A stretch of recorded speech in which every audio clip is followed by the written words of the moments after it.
નમસ્કાર વિદ્યાર્થી મિત્રો, વિનાયક એજ્યુકેશન એકેડમીની યુટ્યુબ ચેનલમાં આપનું હાર્દિક સ્વાગત છે.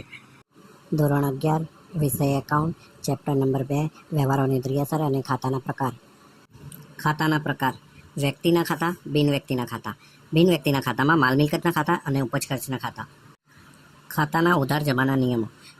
વ્યક્તિ ખાતાનો નિયમ: લેનાર ખાતે ઉધાર, આપનાર ખાતે જમા. માલ મિલકત ખાતાનો નિયમ: આવે તે ઉધાર, જાય તે જમા. ઉપજ ખર્ચ ખાતાનો નિયમ: ખર્ચ કે નુકસાન ખાતે ઉધાર, ઉપજ કે લાભ ખાતે જમા. ઉદાહરણ 10. નીચેના વ્યવહારો રણછોડના ચોપડે કયા ખાતે ઉધાર અને કયા ખાતે જમા કરશો તે જણાવો. વ્યવહાર નંબર 1. રણછોડે ₹50,000ની મૂડીથી ધંધો શરૂ કર્યો. અહીં રણછોડ ધંધાનો માલિક છે. તે ધંધામાં રોકડ રકમ લાવે છે.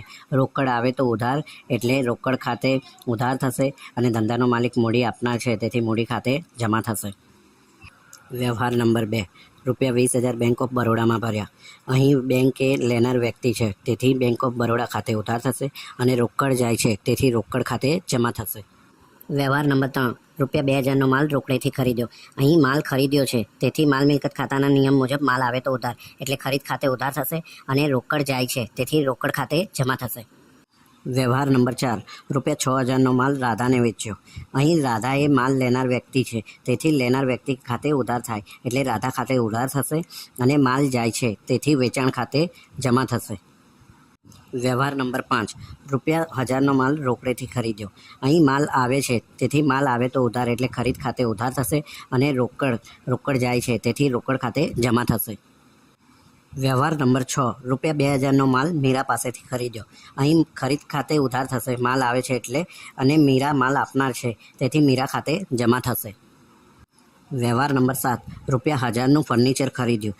અહીં ફર્નિચર આવે છે અને માલ મિલકત ખાતાનો નિયમ છે કે માલ કે મિલકત આવે તો ઉધાર, એટલે ફર્નિચર ખાતે ઉધાર થશે અને સામે રોકડ ચૂકવી છે, રોકડ જાય છે, એટલે આપણે રોકડ ખાતે જમા કરીશું. વ્યવહાર નંબર 8. ₹300નો પરચુરણ ખર્ચ થયો. ઉપજ ખર્ચ ખાતાના નિયમ મુજબ ખર્ચ ખાતે ઉધાર કરો, તેથી પરચુરણ ખર્ચ ખાતે ઉધાર થશે અને સામે રોકડ ચૂકવી છે, રોકડ જાય છે, એટલે રોકડ ખાતે જમા થશે. વ્યવહાર નંબર 9. ₹200નું ડિવિડન્ડ મળ્યું.